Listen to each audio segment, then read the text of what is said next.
കൊല്ലം സുധിയുടെ ഭാര്യയായിട്ടുള്ള രേണു സുധിനെ കുറച്ച് പേർക്കെങ്കിലും അറിയാമെന്ന് കരുതുന്നു. ഇക്കഴിഞ്ഞ കുറച്ച് കാലങ്ങളായിട്ട് സോഷ്യൽ മീഡിയയിലെല്ലാം വളരെയധികം ട്രെൻഡിങ് ആയിട്ടുള്ള ഒരു വിഷയം തന്നെയായിരുന്നു രേണു സുധിൻ്റേത്. കാരണം ദാസേട്ടൻ കോഴിക്കോടുമായിട്ടുള്ള റീലുകൾ പങ്കുവെക്കുന്നതിലൂടെയും അതുപോലെ തന്നെ പുതിയ ഷോർട്ട് ഫിലിമുകൾ അഭിനയിക്കുന്നതിലൂടെയും എല്ലാം ഇപ്പോൾ സോഷ്യൽ മീഡിയയിൽ ഒരു പ്രത്യേക ശ്രദ്ധ പിടിച്ചു പറ്റാൻ രേണു സുധിക്ക് കഴിഞ്ഞിട്ടുണ്ട്. ആ ഒരു ദാസേട്ടൻ കോഴിക്കോടുമായിട്ടുള്ള റീലിൽ പങ്കുവച്ചതിലൂടെ ഒരുപാട് സൈബർ ബുള്ളിങ്ങാണ് ഇരുവർക്കും നേരിടേണ്ടി വന്നത്. എന്നാൽ അങ്ങനെ നേരിടേണ്ടി വന്നതിൽ തങ്ങൾക്ക് ഒരു വിഷമവും ഇല്ല എന്നുള്ളതും. കാരണം എന്ന് വെച്ച് കഴിഞ്ഞാൽ അഭിനയമായി മാത്രം കണ്ടാൽ മതി, അല്ലാതെ വേറൊരു തരത്തിലും അത് എടുക്കേണ്ടതില്ല എന്നാണ് ഇരുവരും ഇന്റർവ്യൂയിലൂടെയെല്ലാം ഫോൺ കോളിലൂടെയെല്ലാം പറഞ്ഞിട്ടുള്ളത്. എന്നാൽ വേറൊരു കാര്യം ഇതിനോട് ചേർത്ത് പറയാനുള്ളത്, താനിനി ഇതുപോലെയുള്ള ഗ്ലാമർ വേഷങ്ങൾ ചെയ്യാൻ ആഗ്രഹിക്കുന്നില്ല എന്നുള്ളതും. ഗ്ലാമർ വേഷങ്ങൾ ചെയ്യുന്നതിലൂടെ സൈബർ ബുള്ളിങ് നേരിടേണ്ടി വന്നുള്ള വിഷമത്തിന്റെ പേരിൽ പറയുന്നതല്ല. എന്നിരുന്നാലും എനിക്ക് കൂടുതലായിട്ട് സീരിയസ് റോളുകൾ ചെയ്യാനാണ് താല്പര്യം. നല്ല നല്ല ക്യാരക്ടർ റോളുകൾ കിട്ടുവാൻ ആഗ്രഹമുണ്ട്.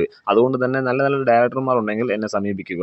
നല്ല നല്ല റോളുകൾ ചെയ്ത് മലയാള സിനിമയിൽ തൻ്റെതായ സ്ഥാനം ഉറപ്പിക്കാനാണ് താൻ ആഗ്രഹിക്കുന്നതെന്നും ഇനി മുതൽ രേണു സുധി എന്ന ലേബലിൽ അറിയപ്പെടാനാണ്, ഒരു നല്ല നടി എന്ന രൂപത്തിൽ അറിയപ്പെടാനാണ് താൻ ആഗ്രഹിക്കുന്നത്. അതുകൊണ്ട് വേണ്ടത്ര തരത്തിലുള്ള നെഗറ്റീവ് കമൻറ്റുകൾ ഇട്ടുകൊണ്ട് മെഴുകുന്ന ആളുകൾ അതേ രൂപത്തിൽ തന്നെ ഫോളോ ചെയ്ത് പോകുക.